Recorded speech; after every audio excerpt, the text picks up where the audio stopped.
right, it's 10 minutes to the hour of 7 o'clock. Good morning, people. Wake up. The children need to get to school on time. And of course, you see tutors saying that they're not supporting the return of Forms 1 to 3 students to the physical classrooms. They just want to work out terms and conditions before, after their experiences with the SBA marking and grading. All right, but it's time to talk to the TTPS because so much has been happening. But more importantly, today we're going to be focusing on missing persons. How does the TTPS treat with that? So let's talk to the inspector who is here with us this morning. Inspector Mc Kenzie, good morning to you. Good morning to you, Natalee Legore. Good morning, Trinidad and Tobago, to all your listening and viewing public. It's a pleasure once again to be in your company. Yeah, man, I like the conversations so that we can give people the necessary information because I think especially after the weekend that we've had, people nervous. Yeah. Definitely nervous. But, you know, I heard the acting commissioner speaking about, you know, a lot of officers on quarantine, but we've been in the pandemic for 2 years. Yeah, is that reason enough not to have enough officers on the ground in terms of probably moving people around, you know, put them on a needs to demands basis? Well, I can tell you, the pandemic has created some challenges in terms of the management of the organization. And at the level of the commissioner, you would see things holistically. But at the level of, let's say, a station or a division, you recognize sometimes the real, you know, the problem that one can have if half of your staff is down as a result of one possible infection and the multiple or domino effects that would have. So we are managing with it. Yes, it is challenging at times. And where I work, I can tell you at least one of my departments, we are down almost 50% as a result of persons infected with the virus. That, of course, has its challenges in terms of our performance. And as members of the public, you really wouldn't be concerned about the police officer not being able to respond to a crime. What you're concerned about is your service and your service delivery. So we continue to make strides to ensure that our population remains serviced at a very high standard as well. Right. So talk to us about how the police service deals with missing persons report, because I have been here and over the years I've heard people talk all the time about how slow the response of the police can be sometimes, or just how ineffective the police response can be regarding missing persons. So talk to us. I call the station and I say, hey, my child didn't come home and that's unusual. That's never happened before. It hasn't been 24 hours, but she left home for school this morning at 7. It's now 6 and I haven't seen her. What does the police do? So let's start with the 24-hour aspect of it. There was a time within the organization that a missing person will be considered missing only after 24 hours. Again, with changes in policing and styles and the way in which we deliver, that has since changed. And there's good reason for that. So as a parent, you would pretty much know the activities of your child, more or less the timelines of your child. So you should know immediately when a red flag is waved. Once you come to the police and you indicate to us that your child is missing and you explain the circumstances under which you believe that your child is missing, there's a system that immediately checks in. So the police officer, he asks for some information. He would want a very detailed description of your child, things like the last clothing the child would have been wearing, the location the child would have been last seen, probably some information in relation to the child's friends or peers, or the way they were expected to be. We would also want you to walk equipped with a very recent photograph of the child. And of course, there are some forms in which we would ask some information from you to fill out. That information is ultimately passed to the anti-kidnapping squad, and in some instances, the Homicide Bureau of Investigations. The anti-kidnapping squad is the person or the part of the organization with responsibility for conducting investigations into missing persons. And of course, they would use technology and an evidence type approach towards solving this missing person. Inspector, how quickly after getting that report does the police officer go on the ground? Well, the report is sent immediately to the anti-kidnapping squad. Now, each report is different and each approach is ultimately different. There are times you'll see, as evidence sometimes in the public domain, that there is a huge amount of effort on the part of the police in terms of how we treat with this situation, as well as there are times when you use more evidence type approach. Now, one of the problems we have with missing persons is that we have habitual offenders, and I'll use the word offenders guardedly. In our statistics, we recognize that many persons, in particular those young folks, they tend to, I'll use the term again, run away from home, and of course the parent or the guardian reports them as missing. They're often found and returned to their home safely. So the police officer has to use good sense, he has to use good judgment, and of course we have to respond in a way that is demanding of the situation. For instance, if the information is that someone was last seen going into an area that is forested or an area that is considered to be unsafe, the approach of the police officer would be different. You'll have other external agencies, probably the Defense Force, fire services, and so forth, joining in a search almost immediately, in comparison to your 15-year-old who has, for the third time, found missing. Then the approach wouldn't be a case where you find the entire division searching house by house for this particular person. But why not? Isn't that person also in need of the same kind of response? Because that somebody habitually goes missing might mean that there's a problem at home. No, Natalee, don't get me wrong, Don't get me wrong. There is a response from the police. There is a timely response from the police. But I'm saying, so as the police, we would send all our missing persons. It's circulated throughout the length and breadth of the organization. We have a very active Facebook page, very, very active as a matter of fact. And we encourage you as members of the public to, take a look at our Facebook page, because you can help us in terms of finding missing persons. Because each eye or each ear we have throughout the length and breadth of this country, to see or identify a missing person could help us.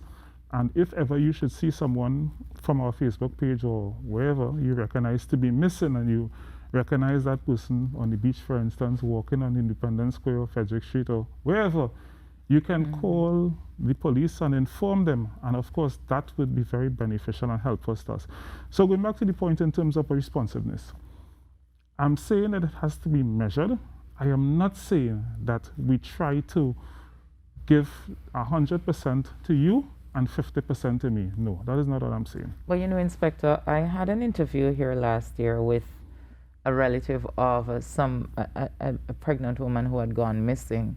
And one of the things that she said to me in the interview is that the police took so long to respond, that even after reports are made, it took almost 7 days before the police even came to the house of the missing person to even question anybody. And they believe that if the response was different and was better, that lady would have been found alive. She was murdered. She died. Okay, I can't speak to that situation. I myself have heard similar concerns from members of the public.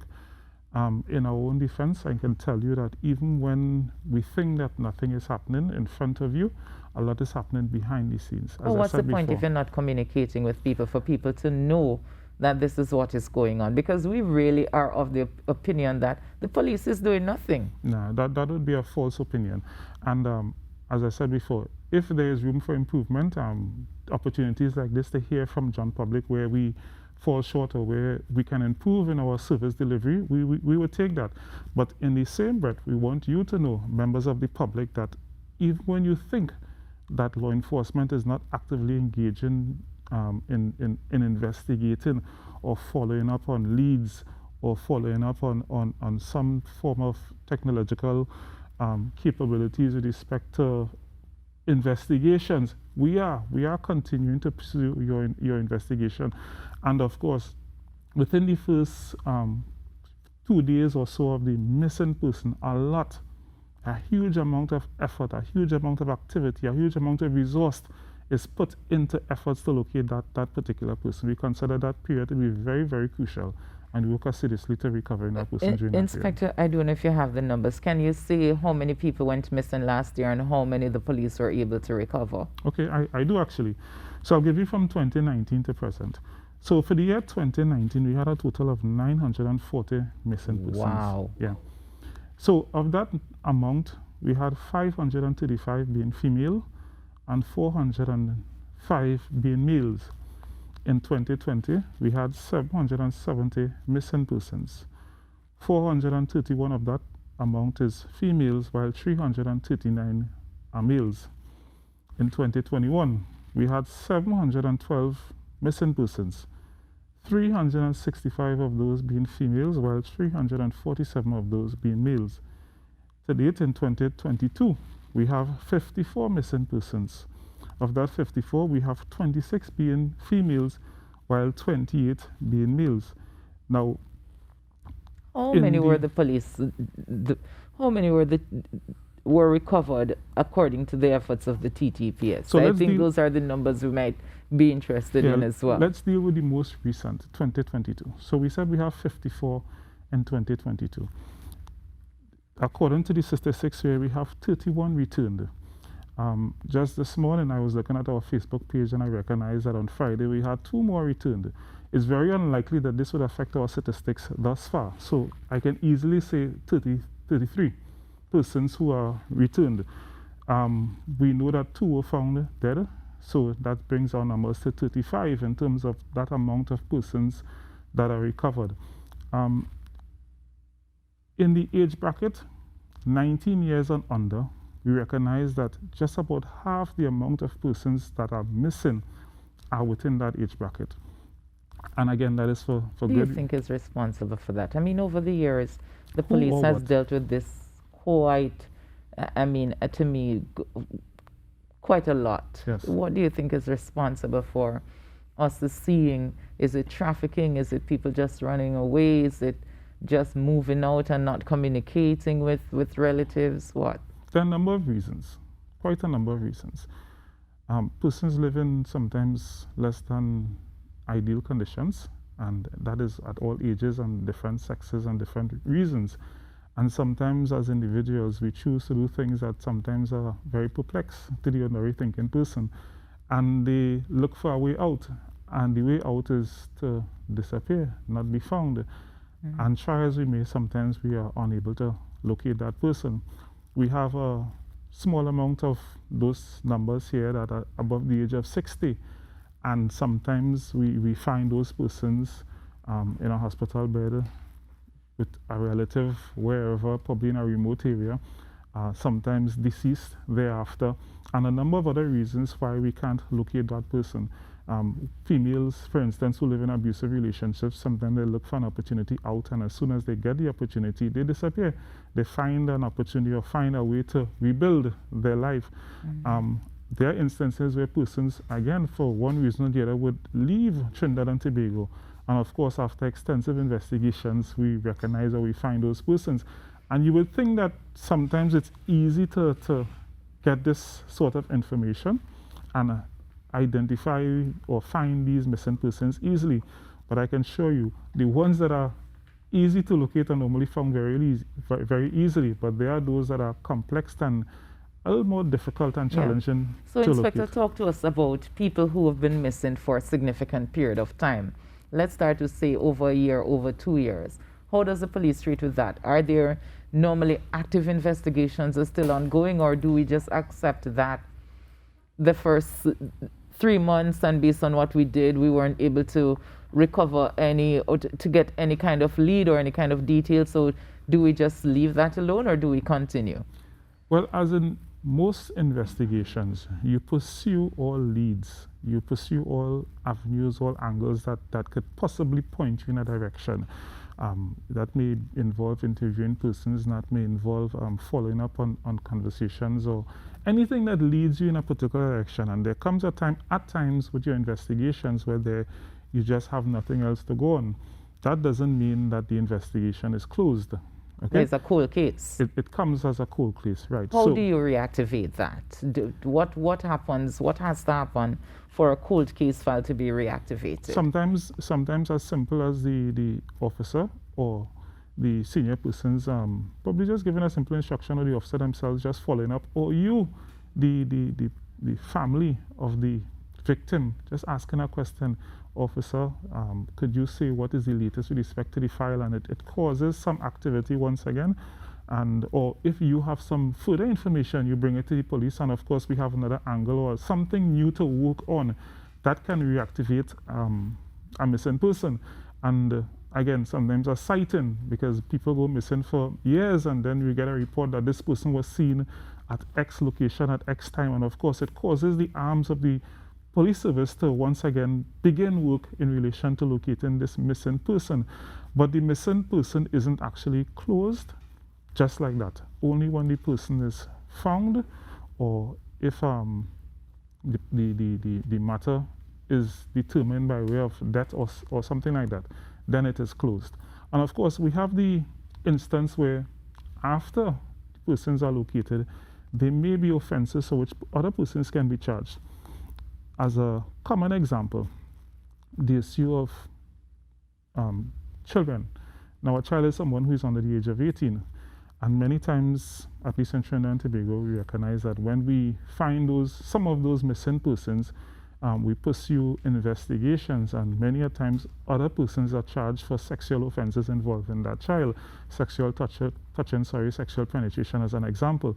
So a missing person and the child being found is not the end of it, full stop. We would continue to follow up on what happens. The child probably has to go for medical attention, the child has to be interviewed, or the missing person has to be interviewed. And based on what is said and what are the circumstances that led to that person missing, if it amounts to an offense, then persons can be held liable according to law. You know, what is it that prevents the police service from constantly being in contact with the relatives of missing persons? Because a lot of times you said it, we just hear that we don't know, the police ain't telling you nothing, we don't know what's happening. Yeah. Why don't we have that channel of communication so that people know that? Because I mean, the reality is that if you're speaking to somebody, chances are you're going to be doing something, you know, about the situation. Well, you referred out to more a PR side of the whole approach, and probably something that probably as officers we can improve on. I can tell you as a police officer, yeah. Inspector. You see, as a police officer, you tend to focus on solving the crime, not necessarily the PR aspect of it. So you wouldn't find a police officer wanting, to always engage members of the public to. But don't you think that's a part of the downfall, though? Sorry? Don't you think that's a part of the downfall, the lack of communication? Because the reality is, even if Ruckus has absolutely nothing to give me, but Ruckus calls and check in with me, it gives me a sense of comfort. Right. It makes me know that Ruckus cares. But if Ruckus is doing all this thing for me and I don't know, how do I appreciate it? Right, so it goes back similar to our conversation last week in terms of customer service. There are areas that we can improve on, and I guess this is one of the areas that we can improve on. It doesn't mean that this form of Inspector, communication not like in this language today, you know, the probably and the I guess. Don't guess. It's an area that the police service needs to improve on. And actually we accept in some instances, as I said before, we do. It's an area that we need to improve on. I agree with you. And I'm also saying that it doesn't mean that there isn't communication. And at times, as I said before, sometimes the officers or the investigators may not communicate with the family as often as they wish to. But it doesn't mean that it does not happen at all. Again, let's take the shoe and put it on the other foot. What about the family member or the relatives communicating with the police? What about them staying in touch with the police officer to ensure that the police officer continues to remain active in relation to pursuing all leads as relates to this investigation? Now, mind you, because the police officer is the not police's only activity is not supposed to be based on whether or not a family member asks what's going on. But let's face realities. Your job description is not based on that. Let's face some realities. Yeah. A reality of policing is that we are not pursuing one investigation full stop. That is a reality. A reality of policing in Trinidad and Tobago is that most police officers are overworked. That's another reality. So having those two basic realities that you're for is sufficient reason for you, as someone who has interest in causing that person to be found, to follow up.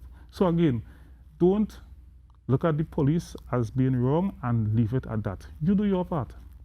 We encourage you, members of the public, do your part by asking a question, by following up, by just doing something that would cause the police officer to remain motivated, to remain pursuing these leads, to inform you, because there may be times, as you said before, they have information that they have not shared with you, and sometimes we would have information that we would not share with you for good reason, because we don't want you to do something or say something that would impede our investigation, or probably have eyes on you altogether. You know?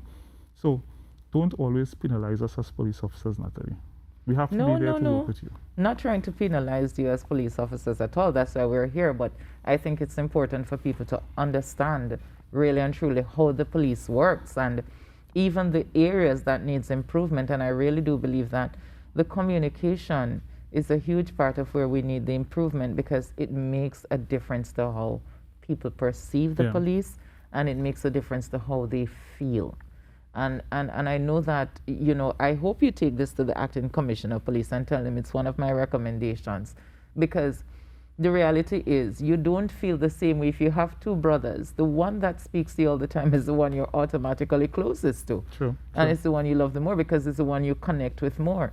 And I think that that's where the TTPS and the citizens can get together, in that it needs that communication. And that communication can come not just through the programs and the leagues, but just through doing an investigation and keeping the family members abreast. Because if my relative goes missing and I'm hearing nothing from the police, what do you think I'm going to think?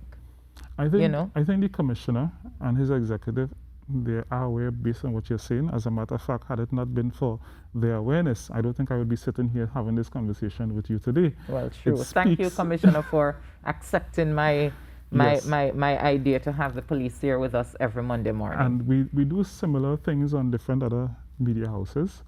And again, it's, as you said, it's being able to communicate with the public, being able to put information in the public domain, and of course, in this instance, being able to hear from John Public areas that we can improve on. So we look forward to continued conversation as it relates to improving our Trinidad and Tobago Police Service that would, of course, better serve you.